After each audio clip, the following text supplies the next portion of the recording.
है स्मिता?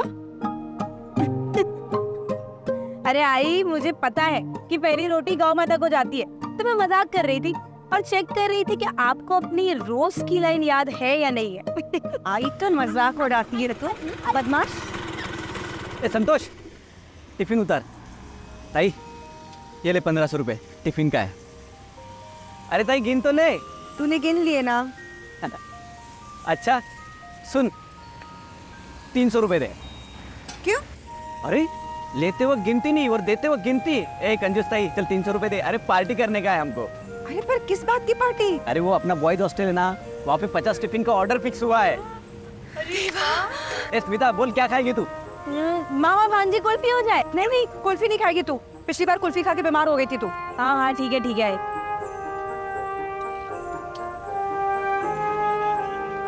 आई नहीं लेते। चलो। अरे किधर जा रहे तुम दोनों? अच्छा मेरे लिए भी लेते आना। अरे अभी आई को काम में हेल्प करवा रही हूँ ना, तो वो हो जाएगा, फिर मिलते हैं ना। अरे हाँ पक्का बाबा, आज मिल लूंगी, बस थोड़ी देर। स्मिता आई अब किससे बात कर रही है चुप चुप के? आई अब मेरी फ्रेंड का फोन था, वो बोल रही थी कि आज एक्स्ट्रा क्लास है ना, तो आने में लेट हो जाएगा। अच्छा कोई बात नहीं, होने दे लेट। एक्स्ट्रा क्लास के बाद पिक्चर भी देख के आना, ठीक है? हाँ अब लेट नहीं हो जाएगा मामा? क्यों होगा, किसको फिक्र है? पर ऐसा भी तेरा वो बॉयफ्रेंड है ना, वो देख नरेश, हाँ वो तेरे को क्लास भी ले जाएगा, उसके बाद पिक्चर भी दिखा के लाएगा, है ना? तो रिश्ता भी पक्का हो गया है, अब क्या चुप चुप के मिलना? भाई शर्म आती है। ए बेटा, इस शर्म ही तो अपनी तहजीब है। जाओ एंजॉय करो, जाओ, वो इंतजार कर रहा है। ताई, कितनी प्यारी लड़की है ना हमारी। आजकल के बच्चे माँ बाप की परवाह तक नहीं करते, तो इसको शर्म आती है लड़के से मिलने में। वो नरेश भी खूब चांगला मुलगा है, अपन इन दोनों की शादी लगा देते हैं जल्दी। पर पता नहीं कैसे विदा करूंगी मैं इसको, इसके बगैर तो मैं। भाई तू चिंता मत कर, सब ठीक हो जाएगा। तो सोचना है, हमने कभी सोचा था कि स्मिता की जिंदगी में ऐसा दिन भी आएगा? मैं तो लगा था कि शायद उसकी जिंदगी फिर से दोबारा, खैर बाकी लड़कियों की तरह उसकी जिंदगी में फिर से खुशहाली आई है। गीता, ए गीता,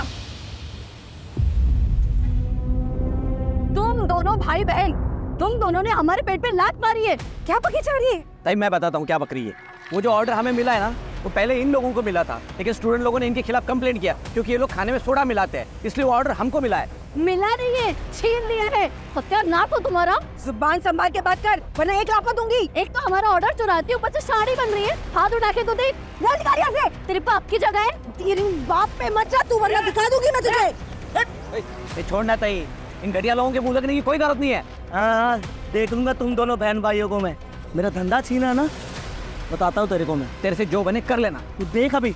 चल प्रतीक्षा, चिंता मत कर तुम, ऐसा प्लान है ना मेरे पास। बॉयज़ हॉस्टल तो क्या, इनके भाखड़े पे जो भीड़ लगती है ना, कोई भी नहीं आएगा। देख तू क्या करता हूँ मैं।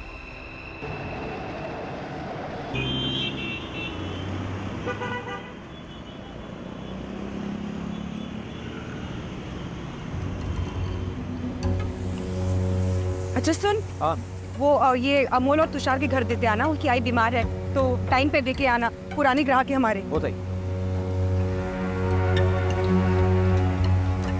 ओ गोपाल बाबू, हाँ आन तो थोड़ी डाल देना, आन तो।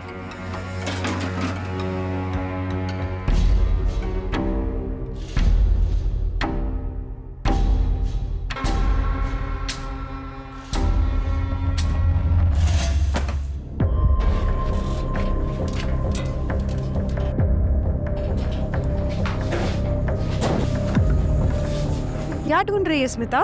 कुछ खो गया है क्या?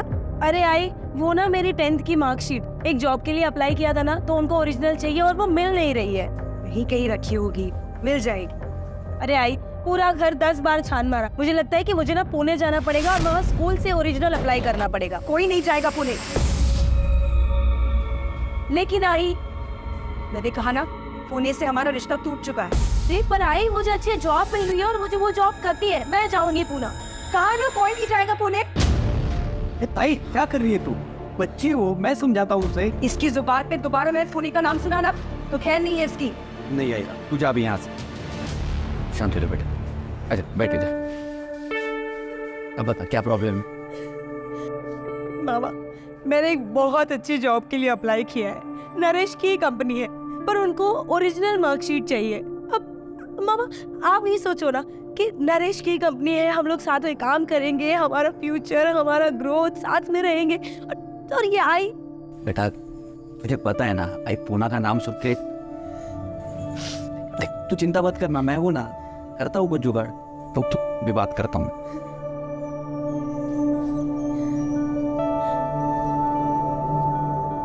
हेलो नरेंद्र भाऊ। अरे गोपाल भाऊ, उठे आए, कितने बरिश आले, कैसे हो तुम लोग?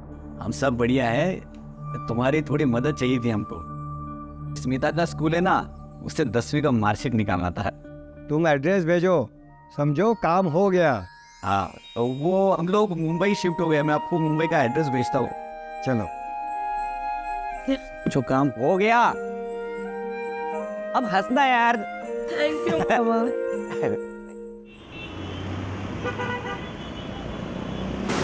अरे क्या कर रहे हो? ए अमन, समझ खराब हो गया क्या? कोई नहीं रोकेगा हमको। साला तुम लोग इधर जहरीला खाना बेचते हो क्या? या कोई खाना नहीं खिलेगा? भाई बहन लोगों को बेवकूफ बना दिया लोग। ये तुम लोगों का दिमाग खराब हो गया क्या? मैं तुम लोगों के हाथ पैर तोड़ डालूंगा, समझ में रखना।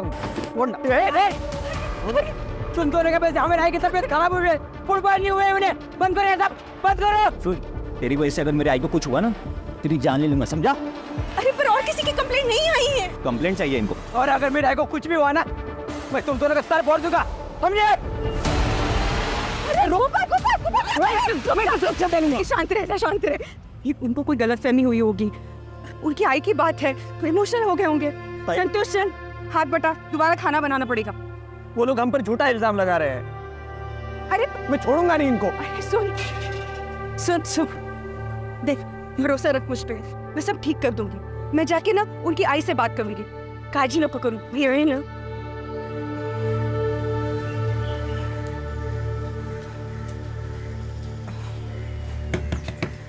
अमोल, तुषार, कोणी आहे घरी? आंटी घर पे कोई नहीं है। अमोल अंकल की आई बहुत बीमार हो गई थी, उनको हॉस्पिटल लेके गए। एम्बुलेंस आई थी इतनी बड़ी।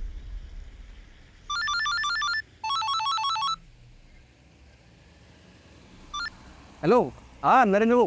हेलो गोपाल भाऊ, स्मिता के पुराने स्कूल में मार्कशीट की अप्लाई कर दी है, धन्यवाद भाऊ। आते ही भिजवाता हूँ ना। हाँ वो एड्रेस मिला क्या आपको? हाँ हाँ मिल गया है, मार्कशीट जैसे ही आएगी वैसे ही कॉल करता हूँ। धन्यवाद दादा।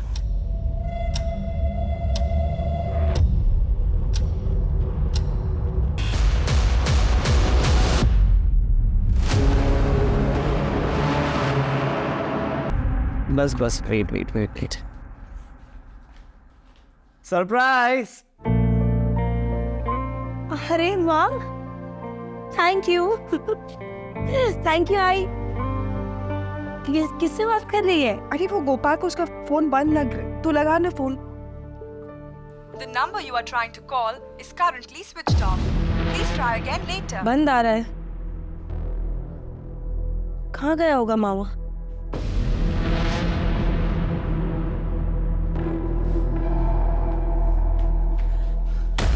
मामा मैंने आसपास सब जगह देख लिया, पर मामा नहीं मिले। अच्छी टेंशन में लगी है। चल साथ चल के ढूंढते हैं उसे, ऐसे तो कभी जाता नहीं है वो। जब मैं भी आती हूँ। पर तेरा बर्थडे, वो सब जाने दो, मामा को ढूंढते हैं। हाँ चल चल। गोपाल, गोपाल मामा भाई, ये इनको देखे क्या?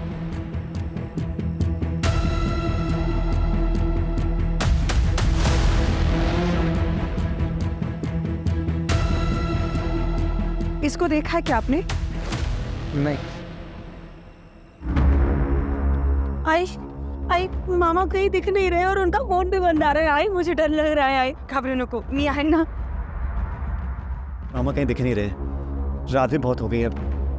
मामा पहले से कभी नहीं, इतना लेट तो कभी नहीं होता उसको, उसका फोन भी बंद नहीं रहता कभी ऐसे। अगर सुबह तक मामा नहीं आते हमें पुलिस में कंप्लेन करनी चाहिए। कहीं मामा के साथ कुछ गलत। नहीं, चुप चुप बोल नरेश, ऐसा कुछ उल्टा सीधा मत सोच। अब चल स्मिता, हम घर चलते। नरेश तू भी घर चला जा, गोपाल आ जाएगा, उसको कुछ नहीं हुआ है। चल स्मिता, चल चल।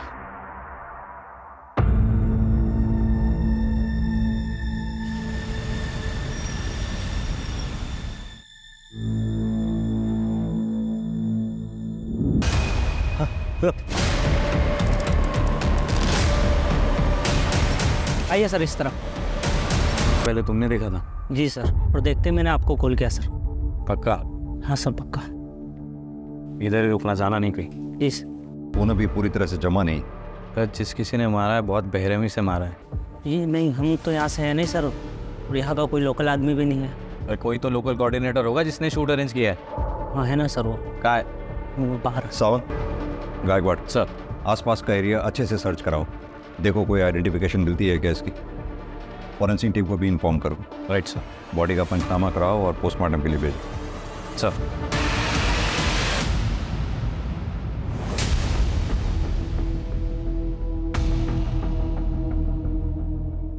वॉलेट और एक आइडेंटिटी प्रूफ मिला है सर। गोपाल तांबे इसी का लगता है। हाँ सर। फेस भी मैच हो रहा है। सावन, इस एड्रेस पे जाके इन्फॉर्म करो और वहाँ जो कोई भी है उसको आइडेंटिफाई करने के लिए बुलाओ। Right sir. आप लोगों का दुख हम समझ सकते हैं, लेकिन अगर आप वाकई चाहते हैं कि आपके भाई के हत्यारों को सज़ा मिले, आपको हमारी मदद करनी होगी। आई बाबा के गुजर जाने के बाद मैंने इकबाल पोस्ट के उसको बड़ा किया था। भाई नहीं था वो, मेरा बेटा था। देखिए, संभालिए अपने आप को। लेकिन हम कैसे रहेंगे तेरे बिना? मुझे लगता है नहीं माँ बेटी इस वक्त किसी भी तरह की स्टेटमेंट देने की हालत में है। एक काम करो सर, आस पड़ोस में पूछताछ करो, शायद उनसे कुछ पता चले गोपाल के बारे में। Right sir. सर कुछ दिन पहले गोपाल मामा का जगन से झगड़ा हुआ था और जगन ने उन्हें जान से मारने की धमकी दी थी। मौसी जल्दी चलो उधर, गोपाल मामा करारा हो गया। हाय देवा, क्या बोल रहे तू? चल मैं आ रही। ए, चल चल चल। ए चलना रे, उठा वो बता रहा है। हां गाड़ी मेरे पीठ पीछे मेरी बीवी के साथ गुजर रहा था तो। ए, मैंने तेरी बीवी का बस ख्याल रखा है। ये पता है ना, ये सब गए कानूनी सब। 3 साल पहले तो तू अपनी बीवी को छोड़ के भाग गया था, तब गोपाल ने संभाला उसे, वरना भूखी मर जाती तेरी बीवी। 1 हफ्ते पहले तो तू आया है, दारू के अड्डे पे पड़ा रहता है, गोपाल को बोलता है। पर इतना मर्द है ना तू, तो अपनी बीवी का ख्याल रखना सीख, फिर दिखाना अपनी मर्दांगी। चल गोपाल। तेरे में जितना भी जोर है ना, देख। चल क्या तेरे। दिखाता हूँ मैं इसको मरता। सर नमस्ते सर, मेरा नाम प्रतीक्षा है। मैं वो स्टॉल पे काम करते हैं हम लोग। सर वो अमोल और तुषार है ना, उन्होंने आके बहुत झगड़ा किया था इधर। वो इन पे बनाए हुए खाने से उनकी माँ बीमार पड़ गई थी और फिर मर गई। सर मुझे याद है उन्होंने धमकी दी थी कि अगर उनकी माँ को कुछ हो गया ना तो ये भाई बहन को जान से मार देंगे।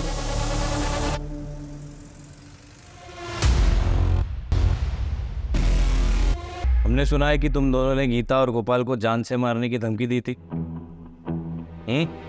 हाँ सर, दी थी। क्यों? साहब उसका खाना खाकर हमारे आई की मौत हो गई। कल रात से सांस लेने की तो फुर्सत नहीं मिली हमें। अभी अंतिम संस्कार करके आ रहे हैं आप लोग।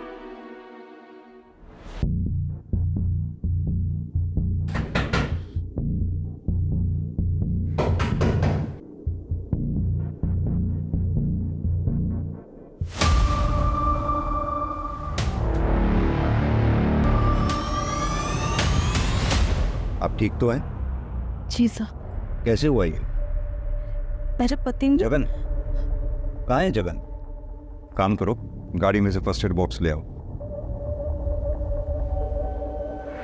सर उसे पहले से गोपाल और मेरे रिश्ते पर शक था। जैसे आज उसे पता चला कि गोपाल की लाश मिली है, उसने अपना सामान बांधा और निकलने लगा। सर मैंने उसे रोकने की भी बहुत कोशिश की। मैंने उसे ये भी कहा कि मुझे उस पर शक है कि उसने गोपाल की हत्या की, लेकिन उसने मुझे बहुत मारा सर और भाग गया। तुम्हें ऐसा क्यों लगता है कि जगन ने ही गोपाल को मारा होगा? क्योंकि वो गोपाल से बहुत चलता था सर। कल रात को ही मैंने किसी से बात करते हुए सुना कि वो गोपाल को मार देगा। कहाँ गया होगा वो? पता नहीं सर। सावन, जगन का नंबर ले लो इनसे। नंबर बताइए।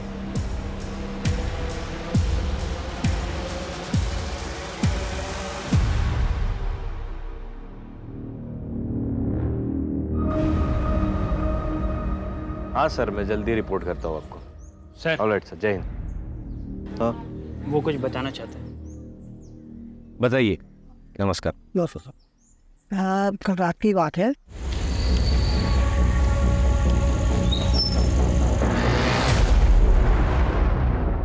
सर आपको ये एड्रेस पता है? अरे हाँ, ये तो अपने गोपाल बाबू है। यही आगे आपका बाकड़ा उनका लगता था। और लेकिन अभी आप लेट हो गए, दुकान बंद हो गई है उनकी। नहीं, ये घर वाला एड्रेस है, 27/4 नवजीवन सोसाइटी। हाँ, आप एक काम करो। अरे गोपाल भाऊ, अरे ये हो गया, अभी देखो अभी के। अब घर पे आने की जरूरत नहीं है। वो आदमी गोपाल भाऊ के पीछे गाड़ी से भाग गया। उसका चेहरा याद है? मास्क ढका हुआ था। बाइक का नंबर या कौन सी बाइक थी, कुछ तो याद होगा। मैं अंधेरे की वजह से ध्यान दे नहीं पाया। या कोई आसपास सीसीटीवी है?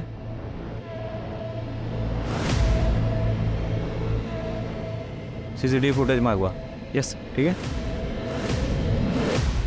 सर त्रिवेदी का पति जगन, उसकी कोई खबर नहीं मिल रही है। वो जरूर अंडरग्राउंड हो गया है सर, क्योंकि उसने अपना मोबाइल स्विच ऑफ कर रखा है। एक काम करो, उसके फाइनेंशियल ट्रांजैक्शन पे नज़र रखो। अचानक घर छोड़कर गया है, पैसे की ज़रूरत पड़ेगी, बैंक की मदद लो। उसके दोस्तों, रिश्तेदारों, सब पे नज़र रखो। सर, ये गोपाल को कोई मास्क मैन ढूंढ रहा था सर। जिस दिन मर्डर हुआ उसी दिन हमने वहाँ के एरिया के पान वाले से बात की है और उसने ये बताया कि उसने किसी मास्क वाले को देखा था। और फिर हमने सीसीटीवी फुटेज चेक किया और उसके बाद पता चला उसके बाइक का नंबर सर। और पुणे पुलिस से भी क्रॉस चेक किया था, उन्होंने कहा था कि एक रात पहले वो बाइक चोरी हुई थी। यानी कि गोपाल के मर्डर। Absolutely sir. सर एक और इंटरेस्टिंग बात पता चली है कि ये गोपाल को किसी नरेंद्र नाम से 2 बार फ़ोन आया था। एक मर्डर के कई दिन पहले और एक ठीक मर्डर के दिन। हमने कोशिश की नरेंद्र को कांटेक्ट करने की, लेकिन उसका फ़ोन स्विच ऑफ आ रहा है सर। तो फिर देर किस बात की है? पूना पुलिस से कांटेक्ट करो, उनकी मदद लो। सर एक और फैक्ट है, ठीक मर्डर के रात गोपाल को तुषार का फ़ोन आया था सर। ये वही तुषार है जिसने गोपाल को जान से मारने की धमकी दी थी। सावन, एक काम करो, तुम तुषार और उसके भाई दोनों को थाने उठा के ले आओ। और गायकवाड़ सर, तुम पुणे जाओ, नरेंद्र के बारे में पता करो। मुझे पूरा यकीन है इन दोनों से पूछताछ के बाद कोई ना कोई क्लू हमारे हाथ जरूर लगेगा। सर मुझे सिर्फ इतना बता दो, तूने गोपाल को फ़ोन क्यों किया था? हमने कोई फ़ोन नहीं किया था सर। मैं और मेरा भाई आई की तबीयत खराब होने की वजह से बहुत डर गए थे और तभी अपरा तपरे में मोबाइल खो गया था सर। हाँ, अब ये सच बोल रहा था। उस रात को मेरे ही फ़ोन से सारे फ़ोन किए थे। तूने पहले गोपाल को फ़ोन करके क्राइम स्पॉट पे बुलाया, फिर अपना फ़ोन फेंक दिया, क्राइम स्पॉट पे बुलाकर गोपाल का मर्डर कर दिया और अब हमें कहानी सुना रहा है ताकि मैं तुम्हारी कहानी पे विश्वास करूं। तुम सच कह रहे सर। हवलदार, लेके जाओ इन दोनों को और अच्छी तरह से खातिरदारी करो। इन दोनों की आई जिस हॉस्पिटल में एडमिटेड थी, वहाँ के सीसीटीवी फुटेजेस मंगवाओ और चेक करो ये सच भी बोल रहे हैं या नहीं। Right sir.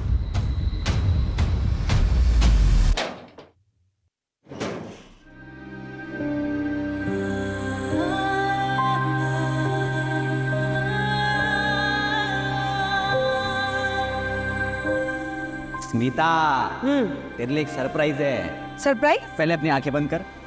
ओके। ये देख, तेरे शादी की साड़ी। हाँ मामा, मस्त स्पेशल डिजाइन है। खूब साथ। वाह, मस्त साड़ी है भाऊ, एकदम राजकुमारी दिसेल माझी मुलगी। हाँ मैं पहन के दिखाऊं? हाँ, अभी जा।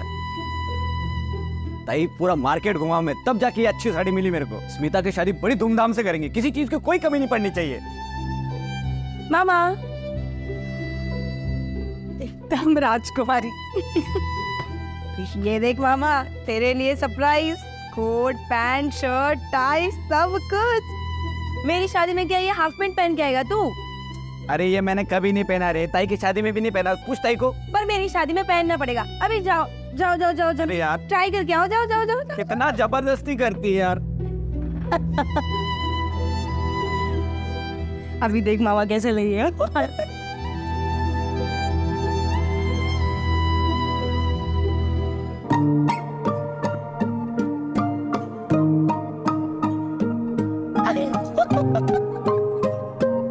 अरे गर्मी लगती रे मेरे को, ये सब जमता नहीं है। अरे मामा, अच्छा है, बढ़िया है, जो भी है। कितने सबके संजोए थे तेरे मामा ने तेरे शादी के। देखना ईश्वर उसे कभी माफ नहीं करेगा जिसने मेरे मामा के साथ ऐसा किया है।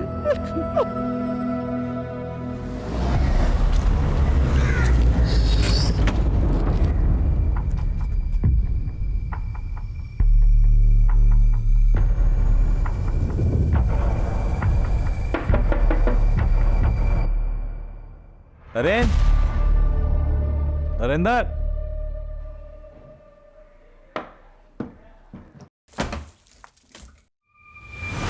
नरेंद्र,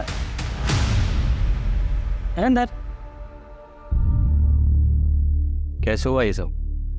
जब मैं घर आया, गोपाल भाऊ की भांजी स्मिता के पुराने स्कूल से मार्कशीट अप्लाई करके, और यही सब बताने के लिए मैंने गोपाल भाऊ को फ़ोन किया कि काम हो गया। और जैसे मैंने फ़ोन कट किया, चेहरा देखा तुमने उसका?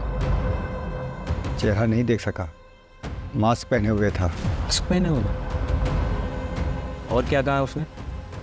उसने मेरा गला किसी पट्टे से दबा दिया और वो गोपाल भाऊ का एड्रेस पूछ रहा था। मैंने गोपाल भाऊ का एड्रेस तो मुझ पे इंजेक्शन दिया। उसके बाद मुझे कुछ नहीं पता। जब आप लोग आए तो मुझे होश आया। ये वो मास्क में?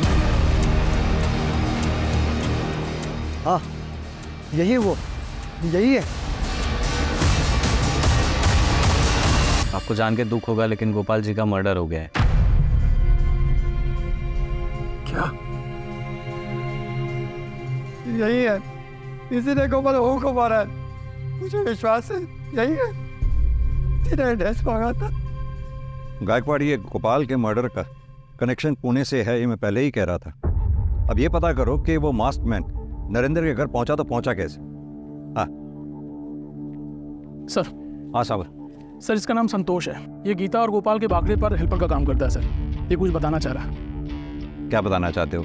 सर, वो गीता मौसी और गोपाल मामा के भाकरे के पास एक खाने का भाकरा और है। अच्छा, ये वही कपल है ना, शरद और प्रतीक्षा भालेराव? जी सर, पहले इनके पास बॉयज़ हॉस्टल में खाना पहुंचाने का कॉन्ट्रैक्ट था, लेकिन वो जो गीता मौसी और गोपाल मामा को मिल गया था। इस बात पे प्रतीक्षा मौसी और गीता मौसी का झगड़ा भी हुआ था सर। जब से लेके वो शरद जो है वो गोपाल मामा के पीछे रहता था।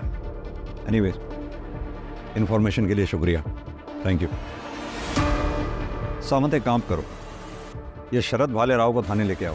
अच्छी तरह से खातिरदारी करते हैं, देखते क्या बोलता। सर। बोलो रमेश। सर, ये देखिए, नरेंद्र के घर के पास का सीसीटीवी फुटेज आ गया है। ये सर, ये वो मास्क मैन है।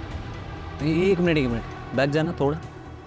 हाँ, एक सेकेंड, जूम करो उसको।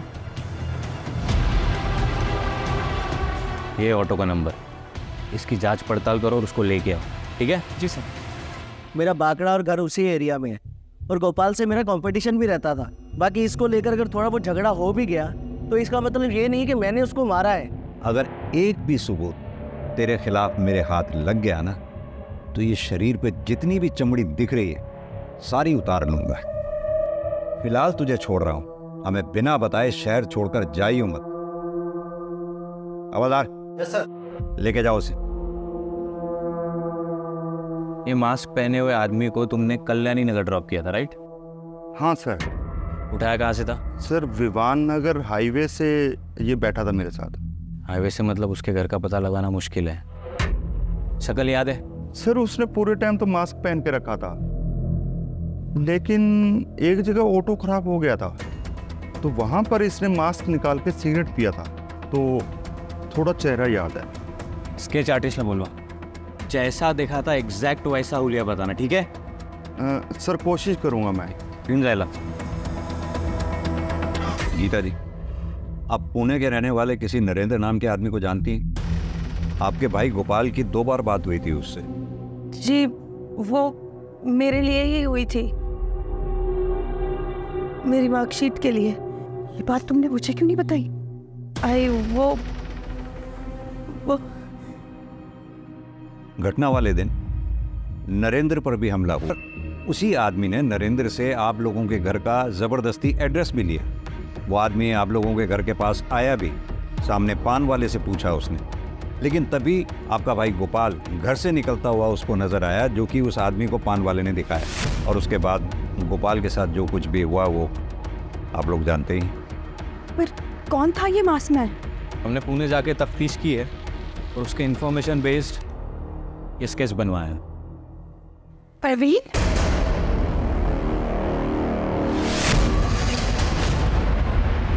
आई खाने लोगों ये आए ना, नहीं आए ना। इधर क्या कुछ ऐसा है जिसके बारे में हमें जानना चाहिए?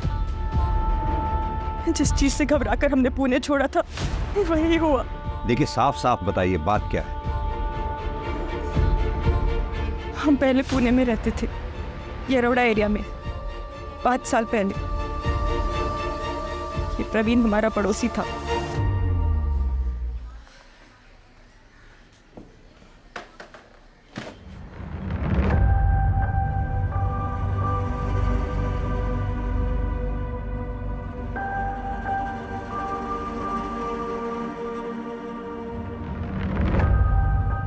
क्या हुआ बेटा? कुछ हुआ है क्या? बेटा बोल ना, माँ हूं मैं तेरी। मुझसे नहीं बोलेगी तो किससे बोलेगी? बोल ना बेटा।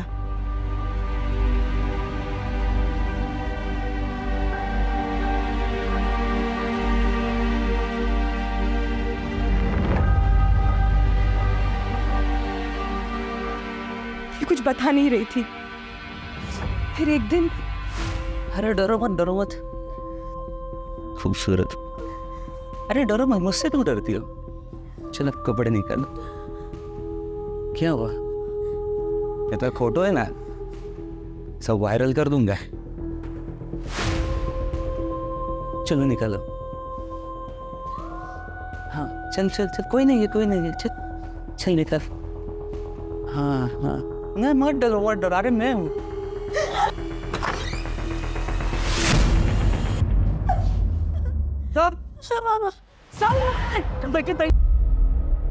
भाई जब हम घर लौट के आए तो सारे पड़ोसी हमें ऐसे देख रहे थे जैसे कि प्रवीण ने नहीं बल्कि मेरी बेटी स्मिता ने ही कोई पाप किया हो।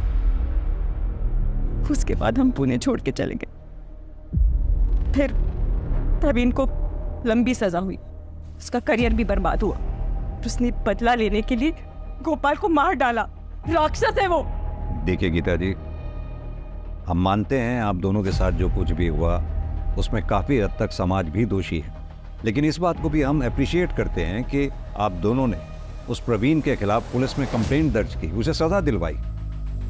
ये बात वाकई काबिल तारीफ है और आप भरोसा रखिए उस प्रवीण को हम सख्त से सख्त सज़ा दिलवाएंगे। यही कहा था पुणे के इंस्पेक्टर ने, उसे सजा भी दिलवाई। पर हमें क्या मिला? हमें तो पुणे छोड़ना पड़ा, मुंबई आना पड़ा। मेरा भाई चला गया। ये दुख बर्दाश्त नहीं होता हमसे। हमें हमारे हाल पे छोड़ दीजिए आप। गीता जी लेकिन प्रवीण के रूप में मौत ने हमारा घर का रास्ता देख लिया है। हमें शहर को छोड़ना ही पड़ेगा। आई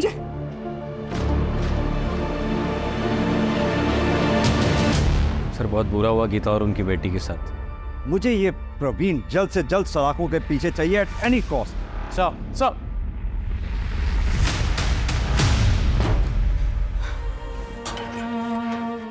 हम फिर से भाग रहे हैं। आई तेरे मामा को तो खो दिया मैंने, अब और कोई गलती नहीं करनी चाहती। और मामा को इंसाफ मिले ना मिले उससे तुझे कोई परवाह नहीं है। तेरी परवाह ज्यादा है। गोपाल तो अब वापस नहीं आने वाला। आई पर ये जो तिनका जोड़ के तुम लोगों ने घर बसाया उसका क्या? मामा नहीं रहा, पर वो अब भी यहाँ बसता है, उसकी यादें हैं यहाँ। आई तुझे मेरी फिक्र है ना? आई मैं तुझे विश्वास दिलाती हूँ, मुझे कुछ नहीं होगा। गगन को लेके आए, बुलून में अपने चाचा के यहाँ छुपा हुआ था वो। मारो। चल हो जा शुरू। साहब मेरी पत्नी है ना, वो त्रिवेणी, सब बहुत चालू हो रहे थे साहब। वो साहब पहले वो गोपाल को अपने प्रेम में फंसाया, उसके बाद मुझे जेल भेजना चाहते हैं साहब। वो गोपाल की हत्या से मेरा कोई सरोकार नहीं है साहब। तो फिर भागा क्यों? मैं डर गया था साहब। मेरी बच्ची ने खुद को मार मार के घायल कर लिया। मुझे बोलती है कि पुलिस को बुला के गई कि मैंने उसको मारा, और फिर कहेगी कि गोपाल की हत्या में मैंने की साहब। सच में डर गया था साहब, मैंने कुछ नहीं किया साहब। सर गीता जी आई। सर मेरी बेटी स्मिता कुछ पता नहीं चल रहा सर। वो सवेरे से गायब है, उसका फोन भी बंद है। ये भी तो हो सकता है कहीं किसी सहेली के यहाँ गई हो स्मिता, या फिर अपने मंगेतर नरेश के यहाँ। सब जगह पूछ लिया मैंने। नरेश तो काम से बाहर गया हुआ है, उसका भी फोन नहीं लग रहा, उसके घर पे ताला लगा हुआ है। आप फिक्र मत कीजिए, हम पूरी कोशिश करते हैं स्मिता को ढूंढने की।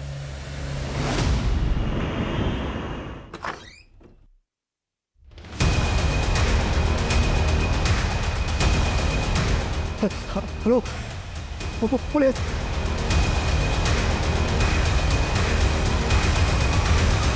गायकवाड़, फॉरेंसिक टीम को बुलाओ, उनसे कहो एक एक एविडेंस इकट्ठा करे कोने कोने से, कोई कसर नहीं छूटनी चाहिए। सर, दरवाजे पे कोई फोर्स एंट्री के मार्क्स नहीं है। इसका मतलब उसके पास चाबी थी, या फिर उसके लिए दरवाजा खोला गया। सर, जब मैं ऑफिस से अपने घर आया तो देखा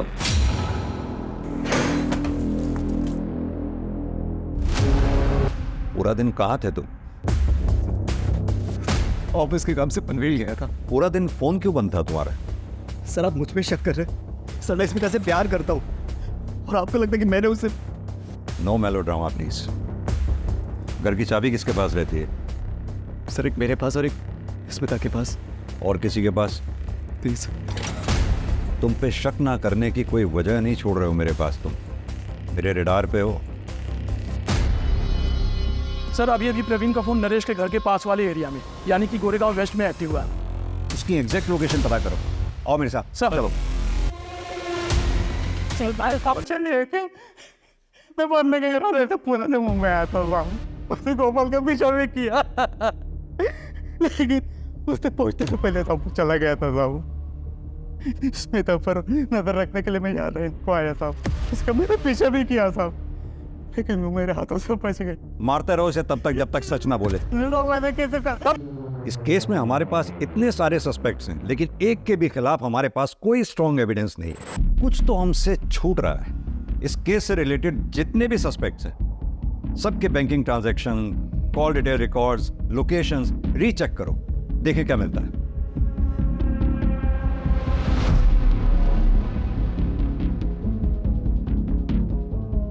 कोई तो क्लू छोड़ा होगा। सर, इन नरेंद्र के कॉल रिकॉर्ड्स, इसके मुताबिक जिस दिन गोपाल का मर्डर हुआ उसी दिन वो पुणे से मुंबई आया था, और पोस्टमार्टम रिपोर्ट के मुताबिक टाइम ऑफ डेथ के बाद वो पुणे से मुंबई आया था।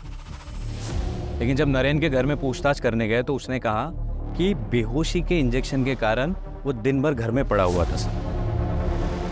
इनफैक्ट जब हम उसको मिलने गए थे तो वो बेहोशी की हालत में ही था। तेरे कॉल डिटेल रिकॉर्ड्स हैं हमारे पास। तेरे मोबाइल की लोकेशन जहाँ गोपाल का मर्डर हुआ वहाँ की थी, और यही नहीं, नरेश के घर पे भी तेरा मोबाइल एक्टिव था जहाँ स्मिता का मर्डर हुआ। क्या कर रहा था?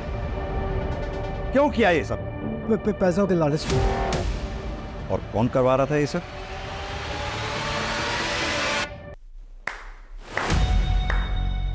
कमाल का खेल रचाया आपने।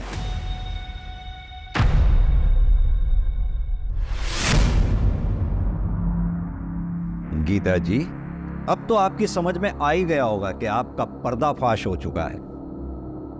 अब आप सच सच बताइए, इससे पहले कि जो आपके प्रति मेरी सहानुभूति थी वो नफरत में बदल जाए या मेरे सब्र का बांध टूट जाए, सच सच बता दीजिए। मैं नहीं चाहती थी कि स्मिता और नरेश की शादी हो, क्योंकि नरेश हमारी जात का नहीं है, ना ही हमारी बराबरी का है। लेकिन स्मिता नरेश से बहुत प्यार करती थी और गोपाल भी उसको सपोर्ट कर रहा था। मैं किसी तरह इस शादी को रोकना चाहती थी।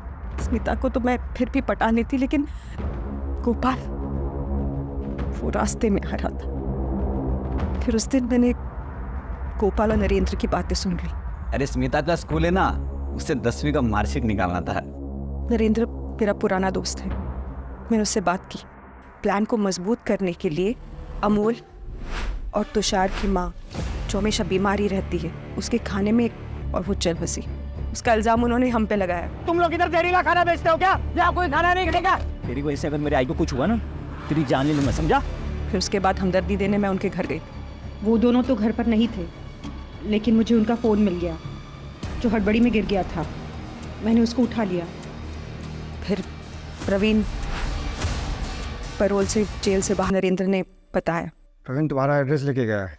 मैं समझ गई थी कि प्रवीण मुंबई हमारे पीछे ज़रूर आएगा, तो मैंने नरेंद्र को मुंबई बुला लिया और उसके फ़ोन से गोपाल को कॉल कर लिया और उसको खंडर में बुला लिया मार्कशीट लेने के लिए। नरेंद्र उठा रे, मानूस यार। नरेंद्र! गोपाल की मौत के बाद स्मिता की शादी टल गई। लेकिन स्मिता का कत्ल, वो तो तुम्हारी बेटी थी। बदनसीब थी बेचारी। नरेंद्र मेरे पास पैसे लेने आया था, तब उसने हम दोनों को साथ देख लिया, हमारी बातें भी सुन ली। भाई, तूने मामा को मारा? और उसने हाय तौबा मचा दी कि वो पुलिस के पास शिकायत कर देगी। हमारे पास कोई चारा नहीं था। नरेंद्र ने, फिर मैंने सोचा कि सारी फसाद की जड़ तो नरेश है, उसे क्यों बख्श दें? हमें विश्वास था कि ये सारा शक प्रवीण पे जाएगा, और वैसे ही हुआ। अगर गोपाल और स्मिता दोनों जिद नहीं करते ना, तो आज वो जिंदा होते। जिद उनकी नहीं, जिद तुम्हारी थी। तुम्हारी जिद ने तुम्हारे ही परिवार को खत्म करवा दिया। सच बताऊं, तुम्हें जितनी सजा मिले उतनी कम।